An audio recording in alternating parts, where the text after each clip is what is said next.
It's another wonderful day that the Lord has made it, and I have with me an intellectually capable lady called Betty Njuguna, financial specialist. Betty, how are you? Yeah, I'm very fine. Wonderful day Good that evening. you are here. It's been a while. It's been a minute, but always grateful to be here. But I thought now the sun is out. No, Weather is very the erratic. Financial temperature, that's what I'm talking about. Financial Because temperature. now that you're telling us that our money has a life cycle, It right? has. Our money has a life cycle, right? Yes, life always goes through the motions of life. Yeah, sure. Just take us through that, because you see, you are a famous face in this country. You don't need an introduction at all. Yeah, so our money has a life cycle. Walk us through. So, financial literacy is not taught in school, isn't it? We learn it the hard way in life. Yeah, you finish school. The colonial regime. We still blame the colonials. Why are you blaming them? We got independence just to have They brought us a curriculum, a funny curriculum that teaches about head, abdomen, and the thorax of an insect. You see, you are supposed to develop what works for you, not just embrace what they give you and not curate something that works for you. But before they got there, they tampered with our thinking and so we are actually totally unable to think on our feet. Now we learn the hard way now, because now we're in the school of life. Hard knocks. Where you learn things maybe after now the education system, which becomes a bit tricky. Yes. So what's your lucky number? My lucky number is the number of God, number 7. Number 7? Number 7 because it means what for you? To me, the Sabbath day. For an SDA, of course, it means the Sabbath day. It means the Sabbath day. A number of completion or something? Yes, the number of completion, the number of luck. Okay. Yes, walk, walikimbia on the wall of Jericho. Oh my 7 times. They did 7 times. No. I can say you read your Bible. Rested. All right. Yes. It's a good analogy. I think that's my number. How about I give you a challenge? You think about a big number, bigger than that. A big number? Yes. Possibly something like 28,000.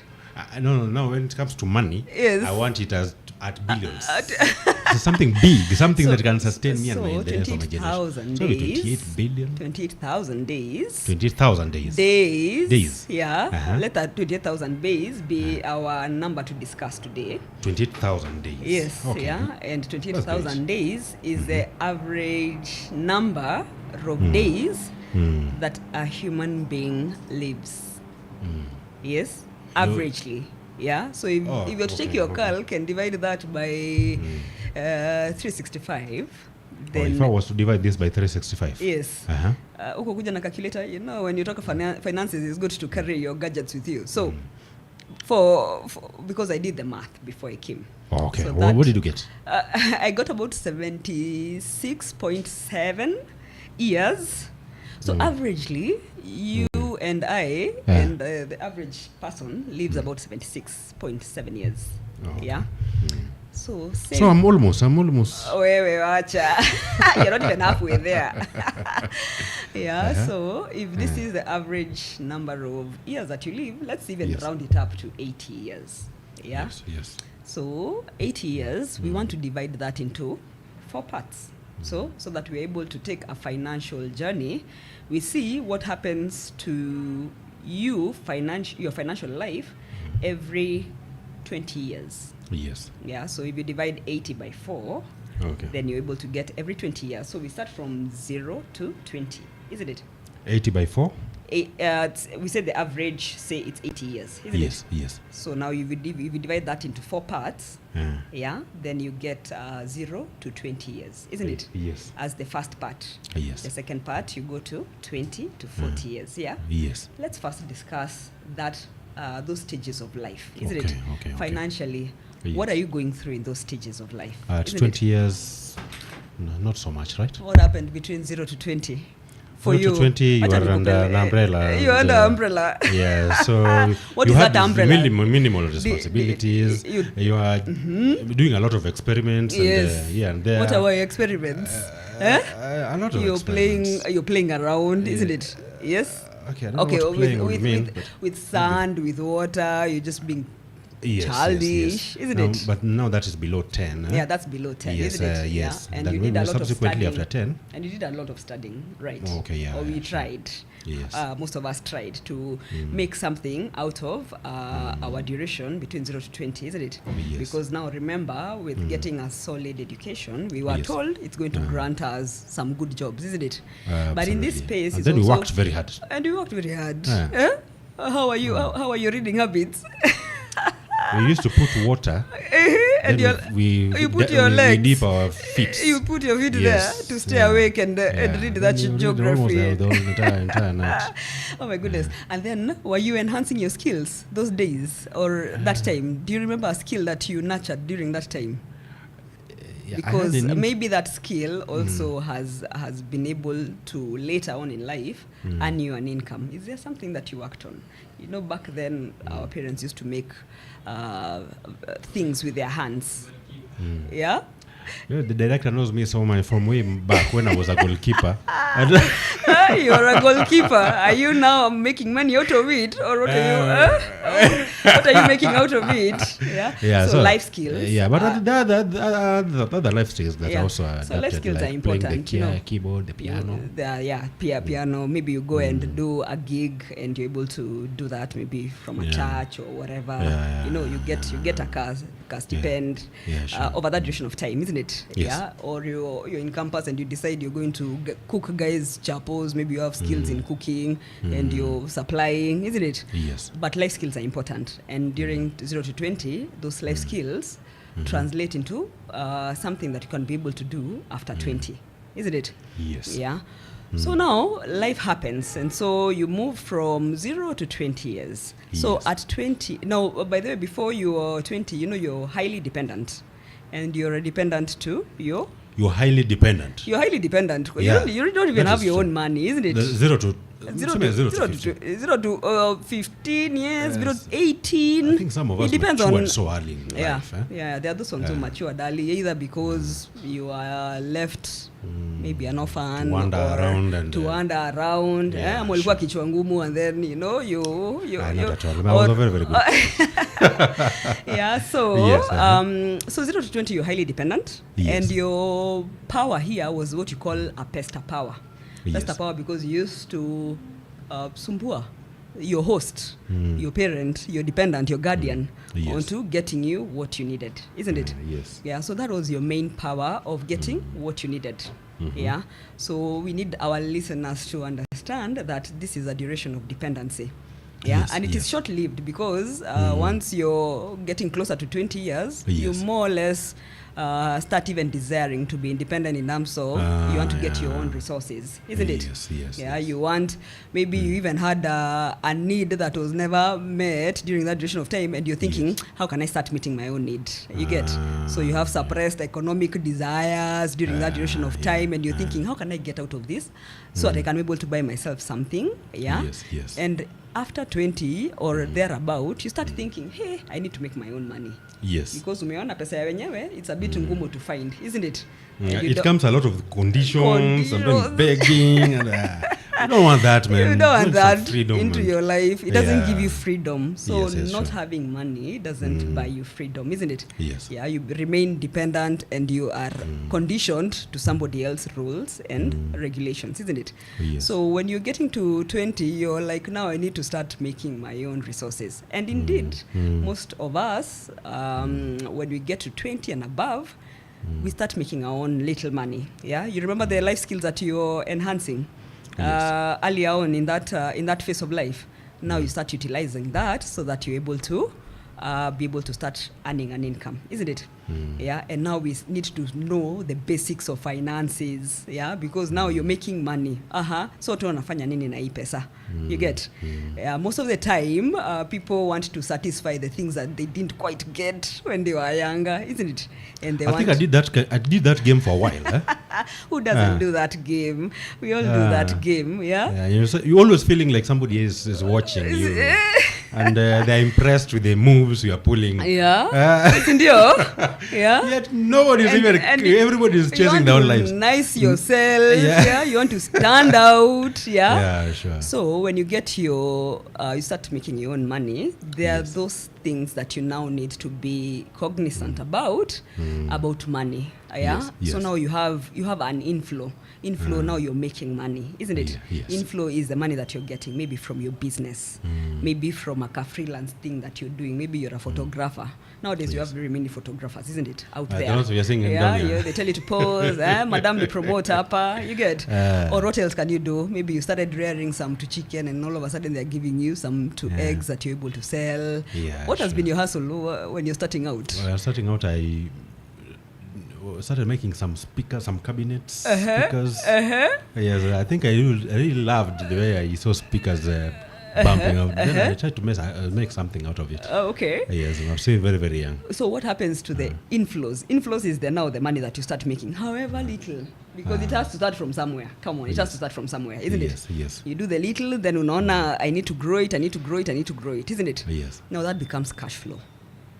As the inflow increases, it now becomes cash flow. Now cash flow, now you need to start knowing, how do I manage this cash flow? What do I do? Yeah. Most of the times we are conditioned to expense our money. Yeah. And so by and large, you find people tendency in spending it, consuming, buying. But in the financial space, and financial literacy calls for you to stop doing that and start embracing a few financial structures in your life so that you're able to start taking care of your cash flows. Yes. Yeah. So one of the things that you probably need to adapt, at 20 years, you're laying a financial foundation. Yes. You need to write that down. Yeah, you're laying a financial. 20 years. Yes. You are laying a financial. Okay. But I'm not 20 though. No. Sasa wacha kuanza tuongeleshe wenye wako about that age, yes. So that they're able to understand. We are financial, laying the financial foundation, okay. Isn't it? Our audience here are laying their financial foundation. Yes. So, let's go ahead. So what cash flow activities are here? Yeah, when you're laying your financial foundation, it means first of all living within your means. But do you whatever have a means you're at that getting, time? Yes, the little that. So you said you're using your life skills to get you some money, isn't it? Okay, so that money, that how are you means. using it? Okay. Yeah? So you cannot surely blow everything that you're making. Okay. Yeah, so we need to live within what we are making. Oh, yeah, sure. Yeah, that's true. Yeah, so you live within your means. Yeah, then at this stage you don't have many responsibilities. Maybe at huna, because maybe you're still living at home. Remember, most of the time you're living at home. You're still living at home. Or even if you're not living at home, you're being catered for. You're being catered for 100%, isn't it? You're going to college, your fee is given, your lunch is given, probably even a pocket money you're given. Yes. Yeah. So in this space, it's good to start saving aggressively. Yes. Yeah. So you live within your means, meaning that if you're given 500 to spend for the day, don't blow the entire 500. Okay. Yeah. Yes. Get some portion of it that you need to be saving, and saving consistently and aggressively. Yeah. Yes. Then when you're saving that amount of money, it becomes your emergency fund. Yes. Yeah.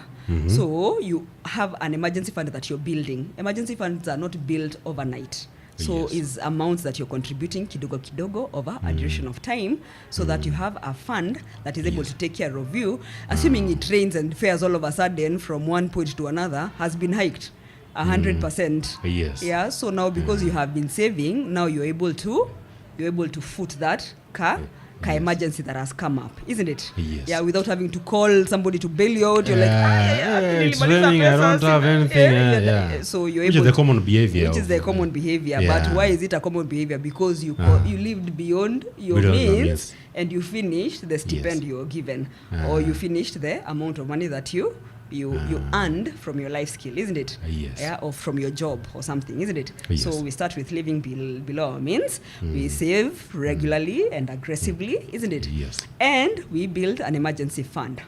Make sense? Yeah. Makes sense. So, and then you avoid consumption debt. Consumption debt is what you're buying beyond your means. Oh, okay. So, as in after you saving aggressively, you start imagine avoiding things now, that you could consume that savings. now, so now you've saved your kidogo 20k, now you go blow it and buy a new swanky phone. Kwanza Timberland umeamua 15K. My God, you've just watered down all that effort. Yeah. How is that working to your advantage? Don't you find that maybe sometimes you're saving for that? You're saving for. You need an objective. Okay, then also be comfortable in always starting from scratch again. okay. Without having to inconvenience somebody else because you made that decision. Sindio, you're trying to be financially responsible. So that need of yours that you have quenched by spending it all over yote pamoja, let it not be my emergency now. Now that you need to live your regular life tomorrow, to go to college, you finished your stipend, how can that be my emergency? Amka mapema, then start walking to where you are supposed to. Because you finished your money. Your Timberland ulitumia, sasa tumia kutembea vizuri. So that you Timberland hapo sasa unataka kuchapa your soul tena itabidi utembee because you're the one who finished the money. Others should have negotiated for that Timberland so that instead of akuzie maybe your whole amount of money 15k, akuzie 13k, then you're left with something to use or whatever. So you remember we are also trying to be financially disciplined and responsible, isn't it? Yes. It starts with that culture of making sure that you don't finish everything in one sitting. So those economic suppressed desires, unajua ile desire tu uko nayo, you feel like I need to satisfy this. Yes. Control it. Yeah. Delay it. Delay it means that you don't even have to. Is that what is called delayed gratitude? Not gratitude, gratification. Gratification. Gratitude is being thankful. Gratification is you're delaying your desire. Gratification. Your desire, you're toning it down. Yes, I would want this 15k Timberland, lakini maybe either I negotiate for it or maybe go get something that is similar to that. That is within my means. Make sense? It makes sense. Yeah. So cash flow, of course, when now you're talking about cash flows, it's also good to remember kuna mtu anaitwa taxman. Yeah. Unaeka taxman kwa budget. Taxman unajua lazima atakutafuta. Haki yake lazima apewe, yake lazima apewe, si ndio? Ile akaisari. Or I think nowadays everyone, even at university level, they have to file their taxes, their returns, whether you've made an income or not. I think you must. In this country, I think you must file your returns, isn't it? You file a nil and when return, you're filing your returns, that means you don't get to be penalized. Can you imagine you're penalized because you didn't file a return? And you're starting out in life, and I think a penalty is already 2k on you, and then it's compounding. Where are we creating a liability? Liability is that thing that you now need to start thinking nitailipaje. But why you get putting yourself in that position? Yet the responsible thing to have done is to just file that nil return. Is to just file and tell the government, hey, I didn't make any money. Sindio? Don't have it. So you just file a nil return. So that you avoid getting a liability from the taxman. Yes. Isn't it? Yes. Yeah. And when you do that, you're easily going to get a tax compliance. Remember, in this space, you're most likely going to be seeking out a job. Sindio? Yes. Nowadays, most of the jobs that you're applying for, they will ask you for your tax compliance. Tax compliance, this compliance, that compliance. So when you file, then you're able to get a tax compliance. So if you're not able to get a tax compliance, maybe you didn't file and now you have a penalty that you need to pay. So when utafute penalty, you pay. And then when upate now why? First of all, you're not making anything. You're not even making the anything. that you're making, you're again paying penalties. Yes. It's already so messed up. So it's the system telling you be responsible and do what you need to do. Yes. Yeah. So guys, around 20 years, those are some of the things that you need to really work on. And you start small because when you're faithful with the little that you have, then more will come your way. More will come your way, isn't it? Yes. Yeah. So, so we proceed from there, whereby you are saving aggressively, you're avoiding impulsive behaviors where you are purchasing things left, right, and center to consume whatever you've saved.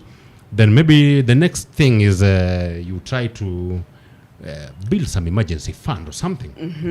What do you think? Yes. Of course, building emergency fund it comes out of the savings that you're doing. The other thing that you probably need to also to consider around this time is also a risk, trying to manage risks around this area. Yeah. So the risk management tips that you need to consider here are things like health. You get? Yes. Yeah. You also don't want to be having a health situation coming up. Yes. You ate in a kibandaskio and you got so you also be responsible. You need to be responsible for yourself. Now we are going to as parents, you'll be responsible for this person for how long? No.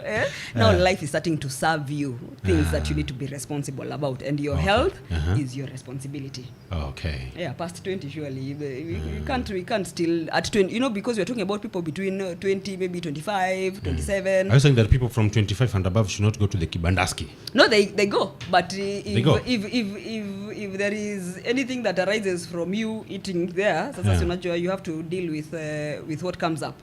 You can only know after. If you need to go to Hosi because you ate in that kibandaski, then you be ready to pay a hospital so you bill. Prepare some emergency fund aside. So emergency fund can help you there. But remember, we're also trying to put financial structure so that even we don't go removing everything from the emergency fund to take care of a hospital bill. So there are things you can adapt, like health cover, health insurance, so that when you buy that, you don't need to keep going back to your emergency fund to withdraw from it. Isn't it? Yes. So it's good to be responsible enough. And the risk here is the health risk. So what can you do about the health risk? You acquire something you call like health insurance or something. Health insurance, yeah. But at that age, you can be able to afford 20 years. Nowadays, we have micro medical. But that small covers. You just covers you against Homa. Against Homa or. No. As a micro health cover is a good cover. It's a good place to start. Yeah. How much is it on a scale? As in. No, those things are very affordable. Come on, 500 bob. It could be, depending on the cover limit you're looking at. They are very small, so like a small inpatient, even though it's like 200k or 300k. Oh, you pay only 200k? No, not 200. You're not paying 200k. You're buying a cover worth 200k, and maybe you're paying. How much? And maybe you're paying 4k in a year, or 5k in a year. You get? That makes sense. 4k in a year, and you covered 200,000 for inpatient. For inpatient, such that assuming you have gotten what do you call those things, like a food poisoning, and you need to be admitted for a day or so, as opposed to you going to erode the whole 50k save up in your emergency fund. If you're to use 5-6k to buy a medical cover, which gives you a cover limit of say 200k, that's amazing. That's nice. Aren't you wiser, surely? So you've only spent less than 5-7k, Yes. You've gotten a cover of like 200k, isn't it? That's very wise. So you've saved what? You've spent a lot from your emergency fund, isn't it? Yeah. So those are the measures that you're saying that you're now managing your risk. Risk in SASA now is that, The other thing you can imagine, we're always taking our bikes, and I'm not bikes. If you're accidentally injured, do you even have a simple accident cover? Bike. Yeah, bike. Boda. Hey. There's a cover against boda. No, not against boda, against a accident. So what happens if you're accidentally injured? But you see now insurance people will come and say that, hey, you were in the boda, you didn't have element and all that. No, that's why you bought a cover. An accident is anything unexpected against you. Yes. Yeah, so it's good to have those simple covers so that you just transfer that risk to other. We are talking about risk management for people within this age bracket and things that they need to put in place. So risk management is all about that. So this is a baseline of financial protection. So because we are protecting that savings funds of yours, isn't it? Yes. Yeah. So the things that can easily erode that, we are trying to protect that. Okay. But I think one thing that we did not address, you see, during this time where this young man has already established this and that, now putting things together, we didn't speak about the borrowing behavior. They don't end up entrenching themselves in debts Yes. over recurrent expenses. Like somebody has seen a Timberland somewhere ile and point has ya gone to a kwanza, Shiloh. live within your means. I think that is where you avoid about a bit of okay, borrowing, okay, because now if you're making X amount and Yes. your Timberland is over that amount of money that you have, then that means that you need to borrow. Yeah. So when you're borrowing, you go to a mobile, maybe a mobile loan that you're borrowing, Tala. isn't it? Yes. Tala. Who comes again to and harasses your grandmama at home during Atakuharass recovery? properly, because now who are you rating? Who are you rating as your guardian guarantors? Sindio? No, sometimes you're even putting a guarantor, just a friend who guys can be able to Imagine. converse. But during the application of that thing, you indicated that you've seeded the entire of your phone book. Oh, they go ahead and look for your grandma. and they harass the hell out of that grandma of that, yours. Can you tell Wabs to pay this amount of money? Or we are coming for him? Hey, the grandma is again terrorized. Would you have avoided that in the first place? You could have avoided that just by living within your means. Just live within your means. Guys, it's for a short duration of sure. time. Just live within your means. And by the way, all these come to pass. They come Sometimes to they pass. pay in... It's for a short duration of time. Yeah. Guys, be patient. It comes to pass, yeah. It's just an issue of being patient. It's just an issue of postponing that which you feel that you need. Let that urge make you either go back to school, usome ndio upate hiyo promotion haraka, you get, or you enhance your skills so that you're able to get a gig that will pay you more, you get. Absolutely. So that you're able to earn more and you're able to afford the things that you need to afford. Yes. So remember, after you have saved, Yes. now we are not putting this money sitting idle. We need to invest this amount of money. Yes. Yeah. And at 20 years, 20, 25, 27, these guys need to be investing. Yes. Isn't it? Yeah. And you need to be investing minimum like 10% of your money. Yeah. And this is where you normalize investing. Yeah. Normalize investing. Nunua, buy those 500 bob shares if that's the amount that you have to buy. You get? Yes. Yeah. Invest regularly. Yeah. Yes. Because here, time is your biggest asset. Yes. So remember, you're young. You're young. Yeah. So you have a lot of time. Yeah. Meaning that there is compounding effect to your investment. Yeah. And you'd be surprised, the 1K, the 2K you're saving regularly and investing it, it's going to grow exponentially. Yes. Yeah, it'll grow big because you have time on your side. Yeah, so time is your biggest advantage, and your social comparison should be minimized so that you are winning in your financial strategies around 20 to 25, 30 years max. Yeah. Yes. So what we talk about here is still a 20-year-old. Between 20, 25, 27, those are things that you need to culture yourself in it, you know? Create those financial habits, create them during this duration of time. Nikarihaso unafanya, unajua ile tizi unafanya. So that when now you go to the next phase level of life, the next level, ushapiga rehaso, ushazoea kusave, you know? Ushazoea kubalance life, that unaweza chapa sherehe yako lakini hizi mazini uko nazo behind your... Exactly. You know very how to deploy. Yes.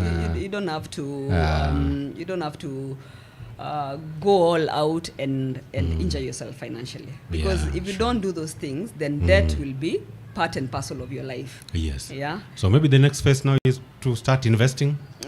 Investing, you must invest. The other thing around the people around this age, remember every single day kwanza unatutumia selfie, +1, of course you're older, another trip around the sun, you're getting older.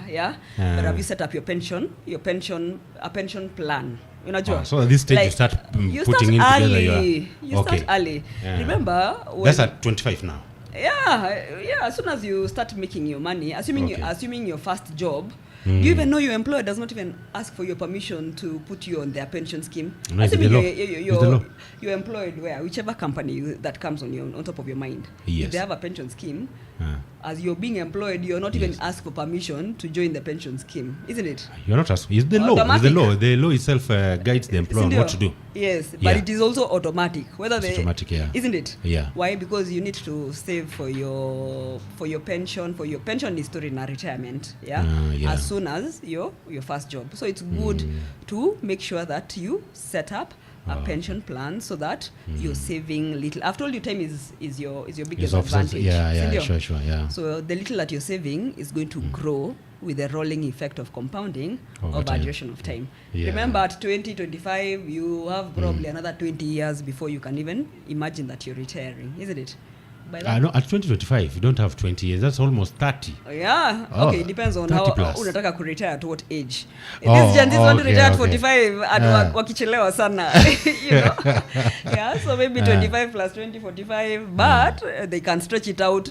If you're not financially doing those things, setting up your pension plan as early as possible. Yes. Now you stretch your retirement that goes to 50. Now you'll understand why people even retire at 60. Yeah. So it's good to start as early as you can. Yeah. Yes. And the other thing, what percentage? Yes. Go ahead. Knowledge. Financial knowledge. This is the space. This is the age. Tumesema finances are not taught in school, sindio? Yes. Before that, I think instill that as you're trying to put that together, what percentage is it that you are departing with at that point? When we say you save aggressively, yes, you know, we are using the word aggressive here because you don't have responsibilities. Come on, you just said maybe you can save 100%. No, well, not 100. Hey, you can't nyima yourself. Apana usijinyime sana. You can't. You come on. There's life for the living, isn't it? Yeah. So it's good to be reasonable. Forever, yeah, it's good to be reasonable in your savings. Yes. So save as much as you want. Yeah. Give yourself goals. Yeah. Yes. At this time when you do not have whatever, you can save even up to you can be aggressive as 50%. Yeah. The other 50 or the other 20 invest in the knowledge that you need to acquire on the financial space. Yeah. You can go online, learn. You can YouTube University there. YouTube University, you know, Coursera has free courses, Alison and the likes. But you can also take even short courses, assuming even financial courses, so that you're able to understand bookkeeping, especially if you want to go into business. You know, there are courses that you can be able to to save and pay towards and attend some of those certification courses. But start investing in knowledge on financial matters. Read books as well on financial matters, isn't it? Yeah. Okay. So now are we at 30s already? Now we are still at 20 years imeenda. I mean 10 years imeenda. Now you're also getting to 30 years. Yes. Can you imagine you're 30?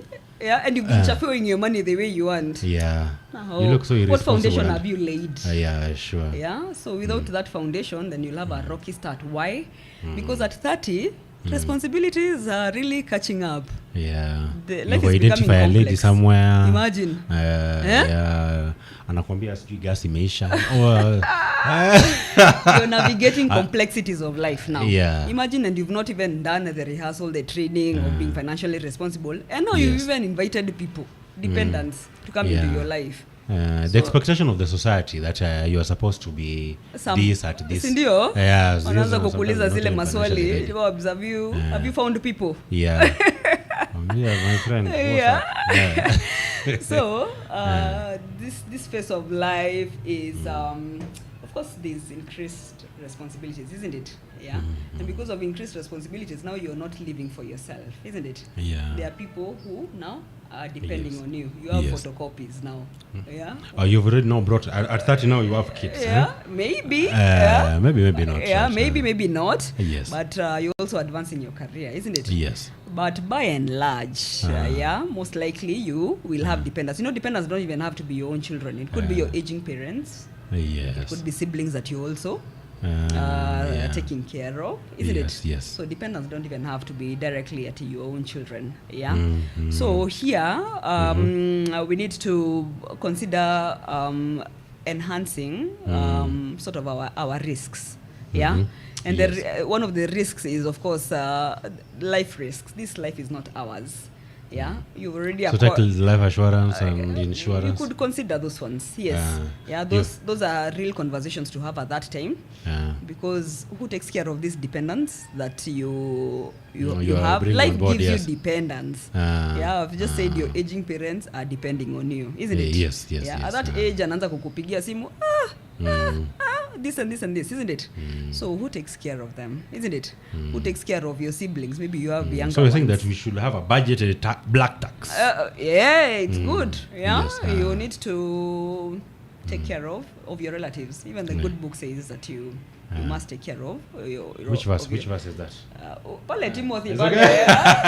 hapo ule sijui anaitwa First Timothy, utampata hapo Kuna kavasi mahali hapo. kavasi kanasema that if you do, I think something like if you neglect taking care of your relatives is like you've neglected your faith, something like that. Go and do your research. Si mtoto wa Sunday school. Some of these principles are biblical, but you'll go and do your homework. But there is something. But anyway, it is noble to take care of our parents. It is our social responsibility and stuff like that. You also need to, if you're not in the job market, when you're in the job space, then the employer takes care of your health, which is a moment for you. Because that's not your bill. It is indeed. Somebody else's bill, isn't it? Your employer. And you should be very grateful, because once you leave that job, you shall know the cost of medical cover. Sure. You will understand why people, when they leave employment, mara mingi hawakuangi na medical. You get? Na wanaenda muda usiokuwa mrefu wanaenda, but some people pia wanakaa pale kwa hiyo medical cover wana misuse wanashinda saa zote hospitali kidogo.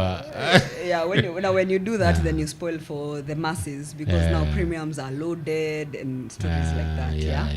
But yes, you need to secure your health still in your 30s. Remember, you have dependents, and these dependents could be your own children.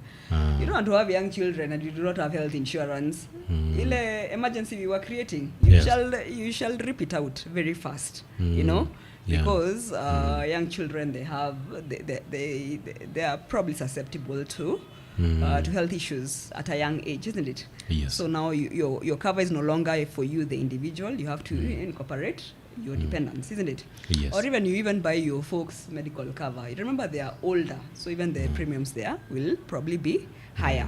So, but you need to secure health so that it doesn't harass your savings and investments and all that.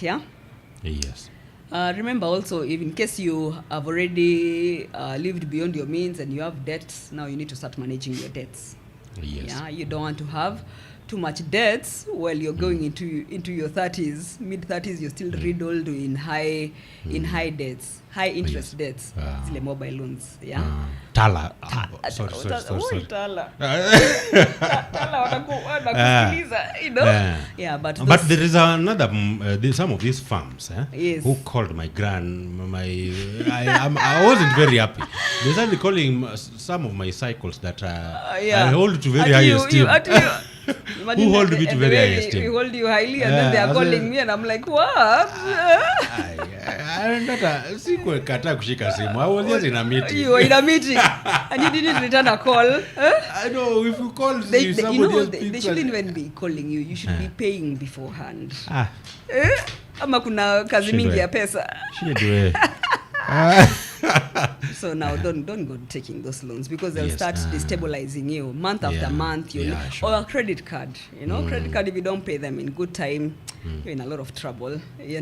Penalties for and that. I also need to notice that they don't recognize the induplum principle, whereby you cannot pay debt twice more than what you had borrowed. They just load and load. You wait until default charges are there. Interest rates, crazy.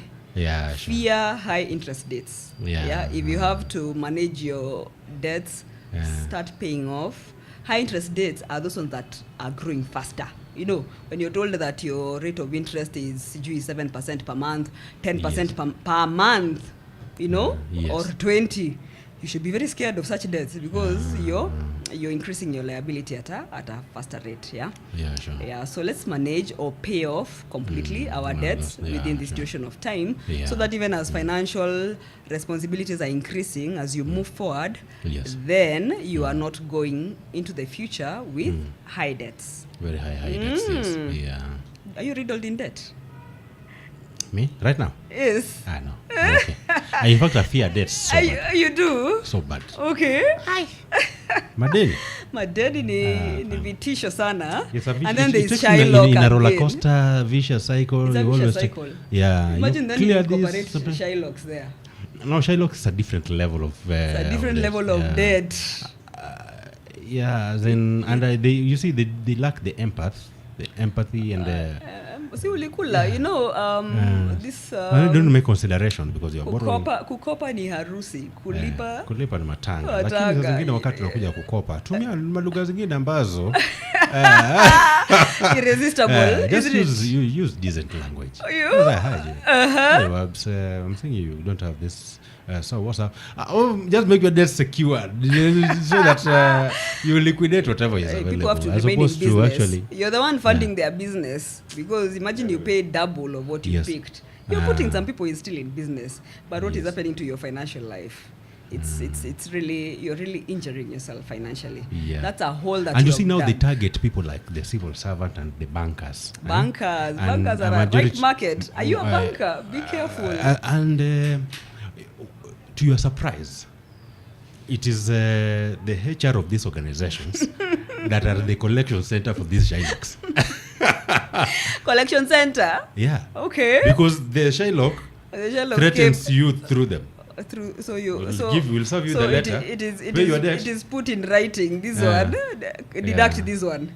You're in trouble. No. As in, it's not like they collect it for them, but they subliminally collude to threaten you in order for you to pay the Shylock. Yeah, pay. Why were you taking it in the first place? Did you do something meaningful with it? There is good debt and there is bad debt. Bad debt is that consumer debt that you're buying to expense. Yes. Expense is just buying that which is very unnecessary. Pro Max iPhone is kazi gani? If you can't afford it within your savings, then don't buy it, is it? But if it's a good debt, then you're buying an asset that is. Have you been in such debts yourself? The Shylocks and stuff No. I have lived within my means. Then you can't. You don't know what actually this thing is. I've been in them. And, let me tell you, people don't borrow for iPhone Pro Max. People borrow for what? People borrow for very, very basic things. Okay. Yeah, very, very basic things. Yes. And there is. I don't know whether these Shylocks take your money, and eventually there is some superstition that are done around it, to the extent that even when you've cleared them, you still find your way back. Either it's something that should be studied psychologically. What is it that these people do? Kamote or something. What are you trying to say? I think there is some element of some traditional root work that's supposed to be done there. Supernatural thingy happening. Yeah. Talk to bankers. I think you need to start going to one banker to another. To the civil servants who in this building you have some civils. True, and you see, because of that, bringing the employer into pecuniary embarrassment, that scares the guy, and therefore you end up at Peter borrows to pay Paul, and it rotates like that for a while. It's a vicious cycle. Let me tell you, a majority of these people don't borrow to buy iPhone Pro Max. Okay. Is it now a question where we need to address it's something that should be addressed as a nation? It's the earning. Can we go back to the earning point? Are you earning enough?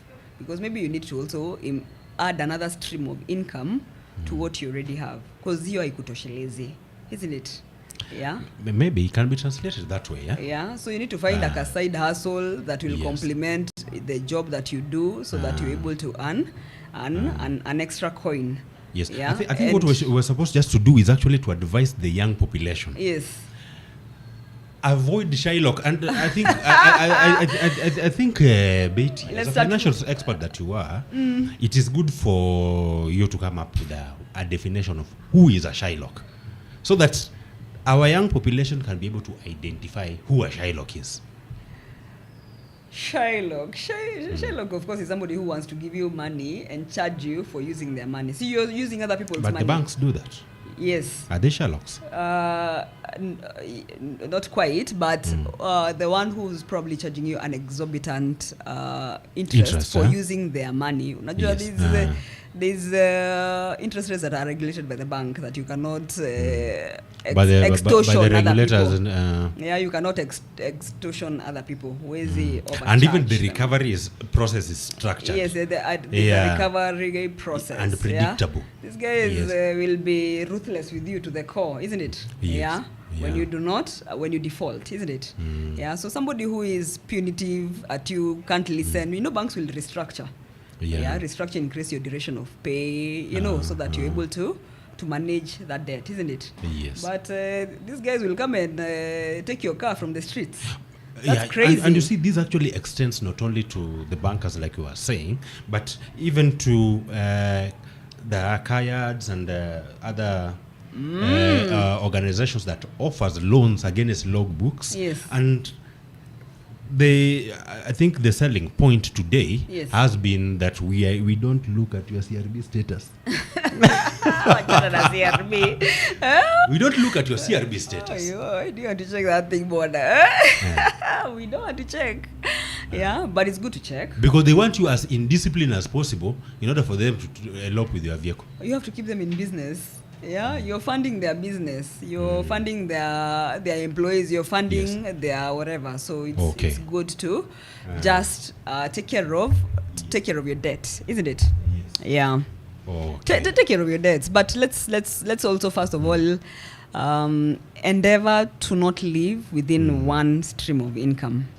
Okay, so what we are advising our young population today is that a Shylock is one person who charges you an exorbitant interest. So what is exorbitant interest and what is a comfortable interest?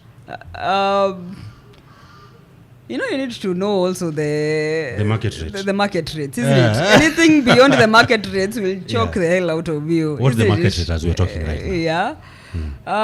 Depending on what you're borrowing, so 14% thereabout, isn't 14%? Yes. So when you start hearing of anything, kwanza for some musician, even the 14%, you're talking about 14% per annum. Now when you're hearing 14% per month, guy, does that make sense? Where run away. It's not that important. It's not that important. Don't take that loan, isn't it? 14 per month. Bro, bana. So that's a bit too high. That's too high. Will you even manage? But a majority of these Shylocks that we're talking about is not even 14 per month. They normally charge 30% per month. If you're lucky to get a 25%, honestly, and maybe overall is a relative of yours will do at 20%. Let's be sober as well. Utatoa wapi repayment kama hiyo? You're choking everything else in your life. You're choking yourself to the core when you embrace such kind of things. So just say no. Just don't buy whatever it is. Just lay low. That wind, that desire will subside after a few whatevers. Then you will think, how else can I get this? Because you don't have to go through the Shylock. It's good to literally just say no to some things. Be sober enough to just say, no. This is crazy. 14 per month is crazy. Now 30% is ridiculous. You shouldn't even consider that. You shouldn't consider. So at the worst case scenario is a bank borrowing. Remember, even the bank rates can change overnight, assuming CBK increases their whatever lending rate. 2013. Was it 2012-2013 when the interest just rocketed from the 14% that it was? Imagine, and you have a loan. So there was a loan that actually it ballooned. Interest rate. It ballooned. So how do you even manage that? Because I even thought that maybe at that particular point, what could be applicable could be that for the existing facilities, we shall imagine apply this. Exactly. That should have been a good one to just maintain. But they applied across. They applied across and they do it overnight. You get? Yeah. So you can imagine that is punitive enough. Why would you go for anyone who gives you even more than that? It's financial massacre. So try and resist, desist, refuse anything to do. Sorry, Shylocks, musi nini, but let's just be financially responsible. and not go that route. You don't have to. Yeah. You don't have to. Stay within at best circle loans, isn't it? Yes. Yeah, which are a bit more reasonable. But you could also consolidate your loans so that you maybe, if you're already debt riddled, then you try and take a lower interest rate loan, pay off this high one, and you're left to manage the lower interest so that you're reducing the cost of borrowing. Cost of borrowing is the interest, the defaults, the everything. So when you pick a lower interest rate loan to clear this other one, then you're trying to manage and don't borrow. You know, you could take that and then you borrow again. So now you know you're borrowing against a borrowing. Becomes a bit of a vicious cycle. It becomes messy. It becomes very messy. Yeah. So what a gambling, try and desist from those kind of things, because those are the things that land you in financial problems. Okay. Gambling is another problem again. It's a big addiction. It's a big addiction. So don't feed that. Don't feed that.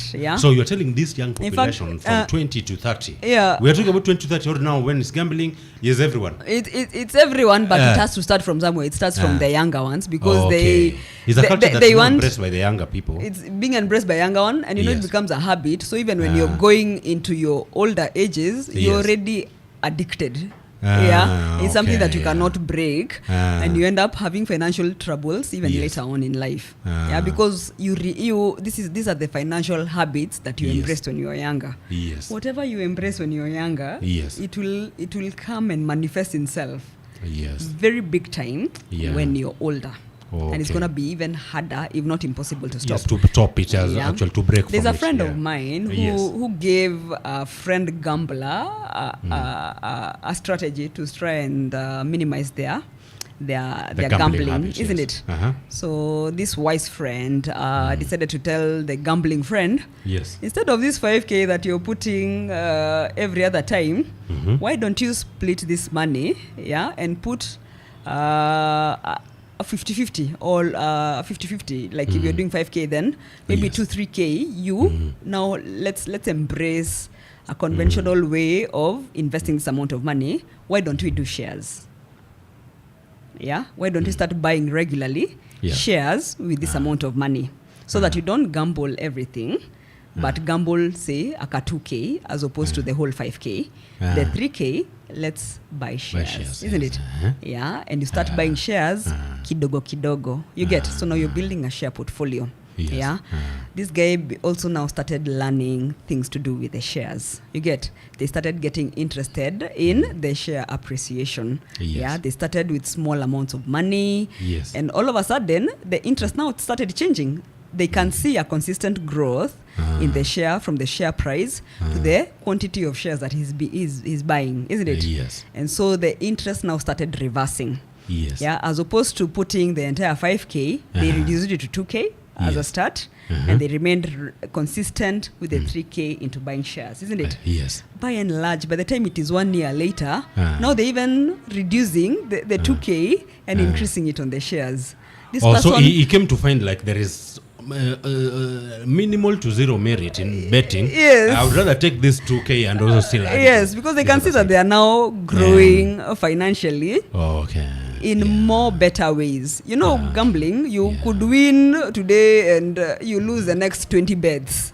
So you're losing more here than what you've already grown on the other more side. Predictable and precise, isn't it? And so even their mindset started changing. They started embracing learning about shares, understanding how the financial works, and now they're not addicted anymore to gambling. They don't even find that merit. You know, something must be pulling you towards it. That thirst now started being quenched because they've now started learning other habits. Something else, So it is a good thing. Maybe our viewers here can also adapt something like that. I think that's it's a good thing, because now it changes your mind. When your mind changes now, you find better ways of using that money, isn't it? Dealing with that addiction. So financial habits are rehearsed, grown, nurtured between 20 and 30. If you nurture all the wrong habits, you'll have a crazy life up ahead. Yeah, but if you embrace those good money habits, then life becomes better and you grow your financial muscles as you go by. Yeah. Sure. Yes. That's amazing. So we are getting into the investment part, whereby we now have to do some investing actions. Yes. Okay. Take us through. You know, you have a very, very kind of a comfortable life, whereby you've never been in Shiloh. You've never done what? You've just been brought here from heaven. From which heaven? You know. Have you also gone through some of these difficulties that you're talking about? I have. Yes. You built this from experience or from the... You know, with money is just what you decide for yourself. Have you made wrong decisions? Of course. Wrong decisions, lazima. You know? Which ones were those? But you don't look like you've ever made any wrong decisions. And in case you ever did, why are you judging me? We all have our financial struggles, yeah? Sure. And my financial struggle has been to say no. Unajua, like young people, you don't have to, for example, you don't have to move out from home if you don't need to. Kama ujambio uhame, why are you going? Kama demu unafaa kuwa unatolewa hapo na hazi. Si ndio? So mbona unakimbia kuhama? Wait, that's a topic for another day. My lord, that's a topic for another day.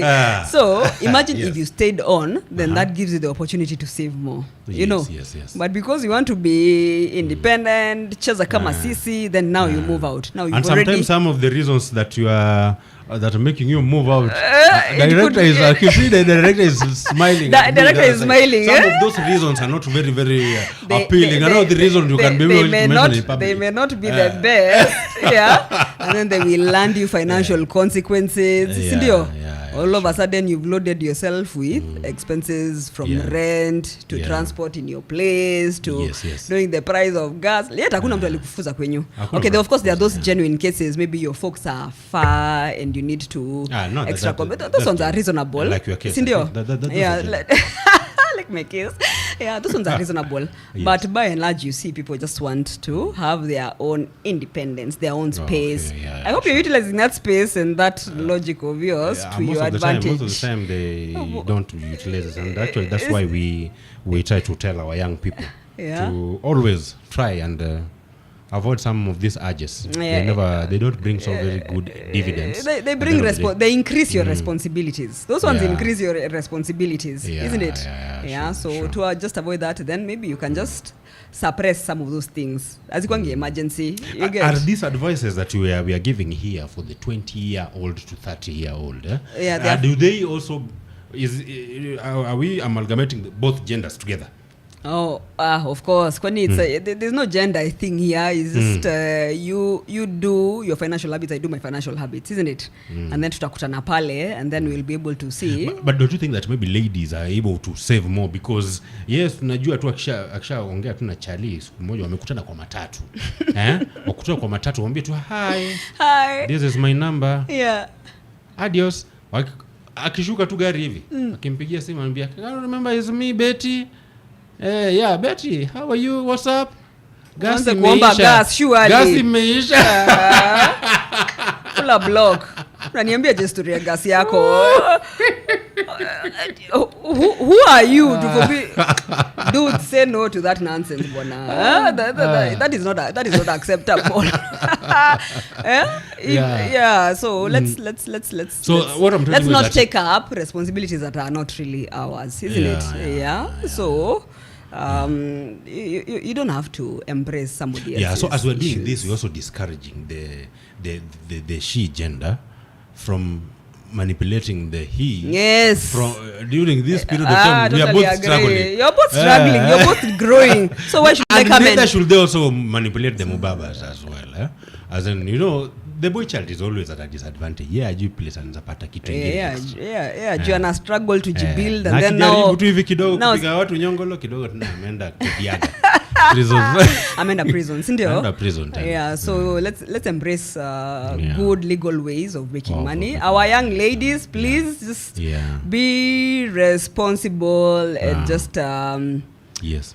Just grow your own money without having to choke our young lads. Let them also let everyone have their own financial money habits that they are growing, and be responsible for yourself. You cannot be responsible for me, yet we are there's we are the same age group. Sisi tunatoka kwa mzee tunarudi alafu eventually unataka na tusisumbuane. Sasa gasi yangu inakuhusu na nini, you know? Kama gasi imeisha na tumekutana nawe sasa, ilikuwa ujazo na nani? No, kama ungenimeti leo ungefanya nini? Ungelala njaa. Now those now go into ethics. So what are your ethics? It's good to embrace good ethics, morals kidogo pia. Just and I think then just be considerate of each some other. of this some of the parts of this is that the parents as well are supposed to take over the mantle and just teach good morals to their kids. Totally. So that they also interacting with other kids out there. Sindio? They also have some, and you need to be mindful. Human. Sindio? Yeah. I totally agree. But so financial conversations, of course, they start from back then. It starts from home. Yes. You know, that 0 to 20, they're also observing parents' money habits. So it starts from there. Then those are the things that will come and implement uko at 20s.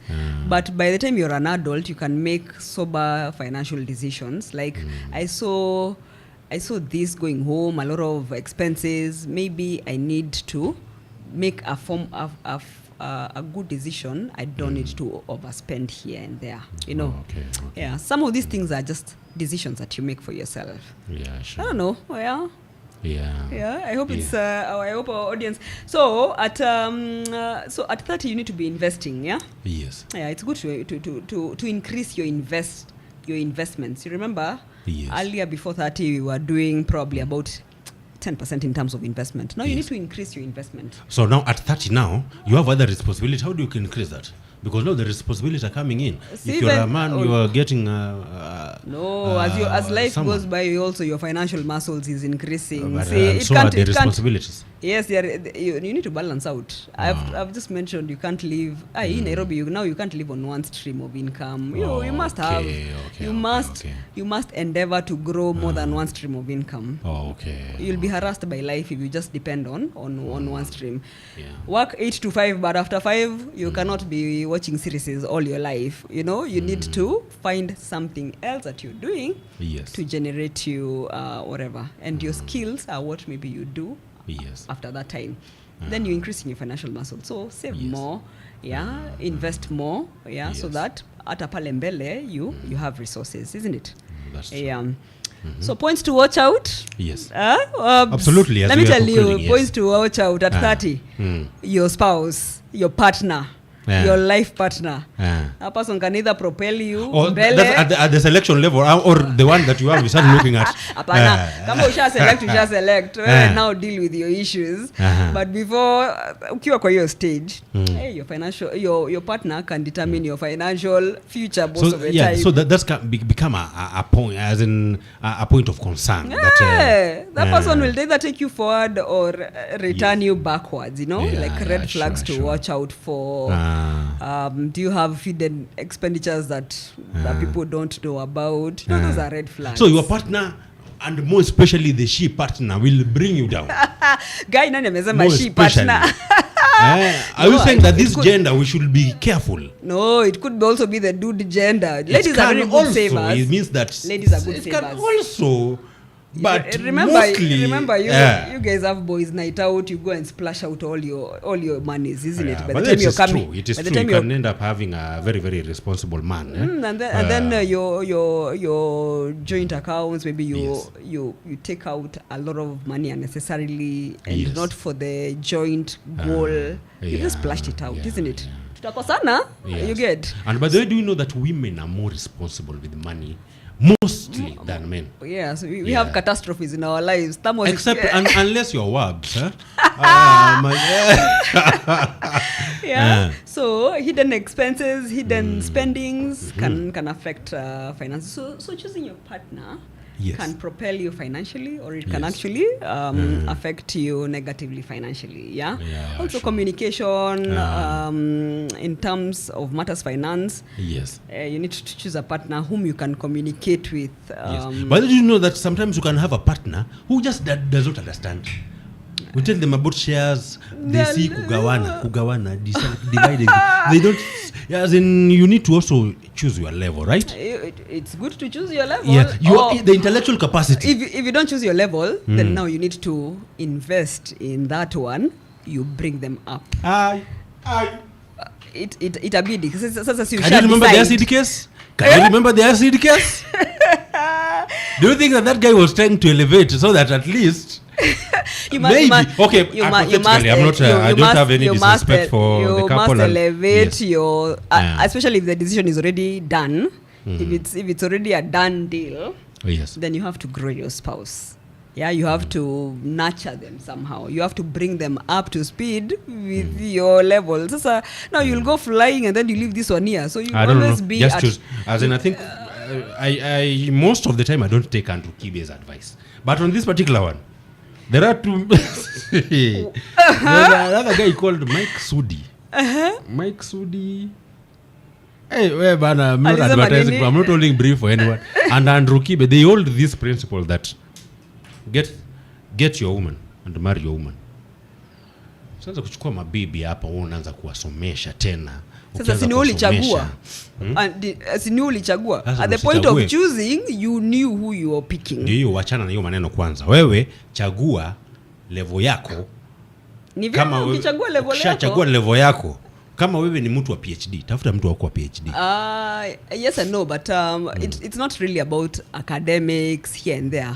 Remember, academics, the intellectual wherewithal, where you might be having a PhD, but they are still yes, because they are money habits. Intellectual and money habits are two different things. So you need to observe their money habits before you judge them on academics, for example, isn't it? Sure, una observe too. Unaona mkitambia hivi, do they do impulse buying and finish everything and then akwambia wabzilipia hii, and you're thinking, how is sasa si umemaliza pesa yako,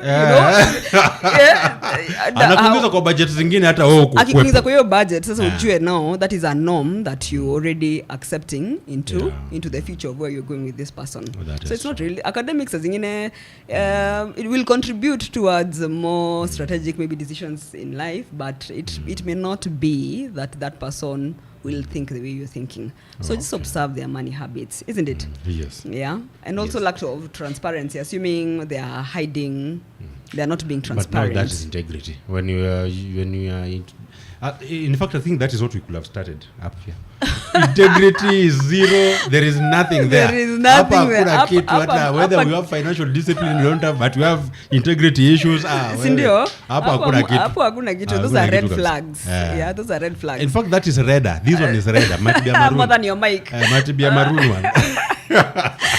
Blood red, yeah? That one. Yeah. The moment your integrity is labda amekudanganya kwa hii, ulimwambia afanye hii. Eventually ameenda akafanya kando na amejificha. Instead of just telling that nilienda nikafanya hivi kwa sababu ya hii na hii. That's a transparent person. Yeah.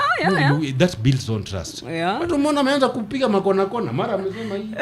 Yake amesema hii. Hey, those are red flags. Those are red flags. Kanduki. Ushasikia story ya Siaka. Siaka. Ukisema Siaka means something different. Oh, sorry.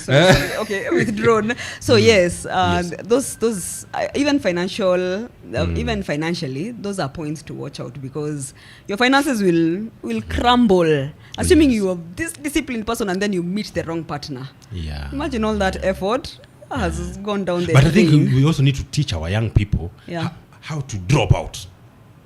Of what?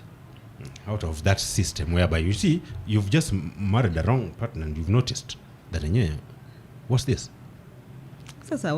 See, that's why we do those things before getting married. Most of the time, these renovations, panel beating here, most of them don't work. The next one that you hear that cassette better the devil that you know than the one that you think is not the one that you just try. If you find another one, with the same characteristics, drop. Another one, drop.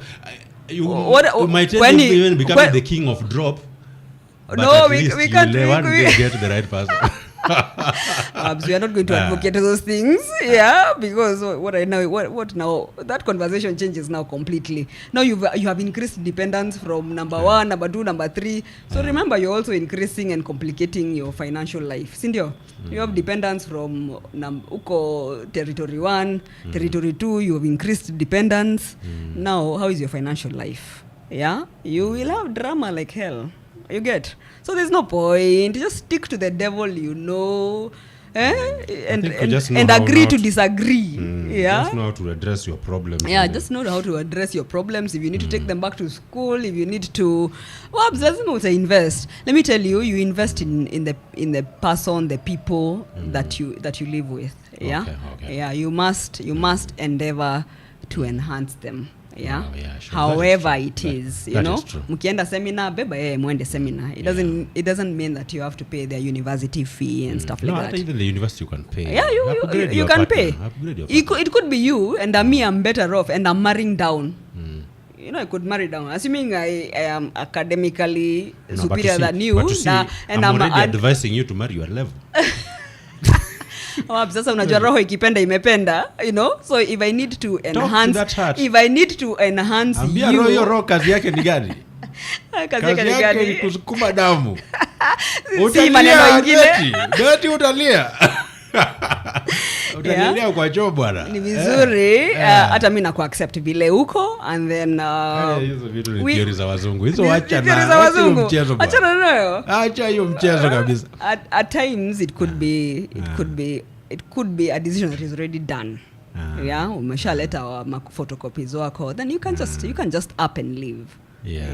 So it's good. So those are the dramas. We are laying foundations at 20 years, 25, 27. Then at 30, we are starting to complicate life, navigating through complexities.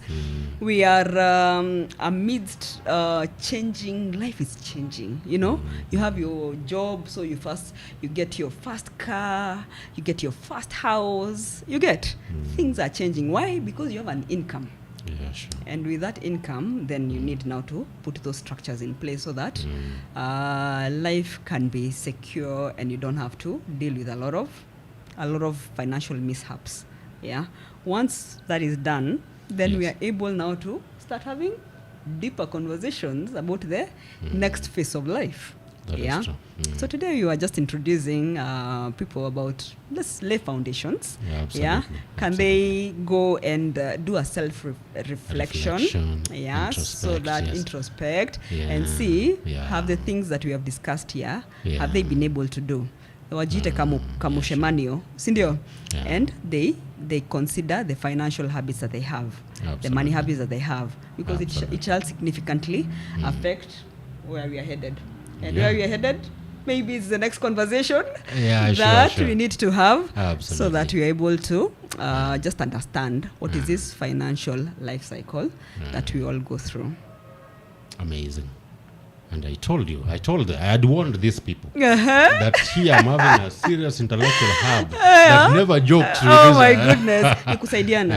So thank but you those so are much, back Betty. to basics about finances. Yes. So thank you so much, Betty. Today we might not even be having time to get into the social media and read the comments because time is not on our side. All right. But I believe on the next session we'll be able to absolutely look at these things and eventually we'll Let's empower people. Absolutely. Absolutely. Happy to do this.